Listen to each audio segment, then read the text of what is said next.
This screencast is just the start of communities and ecosystems, and we're just going to be looking at a few important definitions when we're looking at the levels of organization. So what I mean by levels of organization, and we're going to be looking at those for ecology. These levels actually go all the way down to the atom. But in ecology, we're essentially studying organisms, populations, communities, ecosystems, and all the way up to the biosphere. So, and how all of these, individuals interact with each other and with the environment around them. So these are the different levels that we really focus on when we're studying ecology. So let's look at some of the definitions for these different levels. So first, we already know the definition of a species, and we're going to be using that in some of our other definitions. So I just want to revisit it. The definition for species is a group of organisms that can interbreed and produce fertile offspring. So you remember, essentially, they need to be able to have grandbabies. So they need to be able to have babies, and their babies still need to be able to have babies.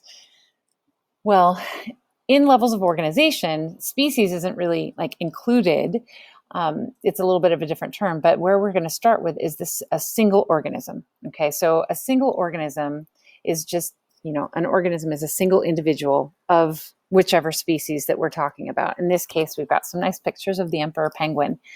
And so we know that these are the same species because they can breed and have offspring, and this little guy will grow up to also be able to have offspring. This is a single organism in the species. Here is another organism and another organism. But if you have a whole bunch of emperor penguins and not just one, that's when we get to the next level of organization, which is population. So an organism would be one of these guys, where a population would be a group of organisms of the same species. And when we're talking about populations as well, we're not just talking about a group of organisms of the same species. We generally want to put some parameters around it. So it's a group of organisms of the same species who live in the same area at the same time. So we might be talking about the population of deer in Malasharka in 1950. Or the population of Malasharka deer today. So you generally, when you're talking about a population, you want to put time and space parameters around it. But of course, again, it's a group of organisms of the same species, okay, living in the same area at the same time. Now, a community is the next level of organization. And now this isn't just, a single organism or a population of a particular species, but it is now including all of the other organisms that are living organisms and all their populations that are within a common habitat. Okay, so here is, the Arctic habitat. Here's a population of emperor penguins, but their community includes, this leopard seal, or it's going to include, the fish that they might hunt, like sprat.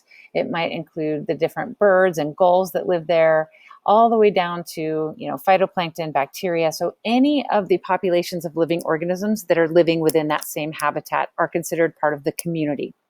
Okay, so it's the populations of living organisms in that habitat make up the community. Now, the next level, this last level, is an ecosystem. And the ecosystem is essentially the community, so all of the populations of living organisms. But you're also now looking at the physical environment in which they're interacting. So in this case, if we have our emperor penguins hanging out here on the ice floe or swimming in the water, we've got the community that includes maybe the orcas and the different types of seal and the fish and the bacteria and the phytoplankton. And then after this, then we also then would look at the physical environment, like the water. We'd be thinking about the temperature. We'd be thinking about the oxygen levels. Okay, so it's the ecosystem is a community and its physical environment in which it interacts. You'll often be asked to discuss a particular ecosystem, kind of give it a name, like the Malasharka ecosystem is essentially an ecosystem that includes like a mixed coniferous, deciduous, temperate forest, in Czech Republic, and so on. So you want to be specific when you're talking about ecosystems, if that's possible. All right.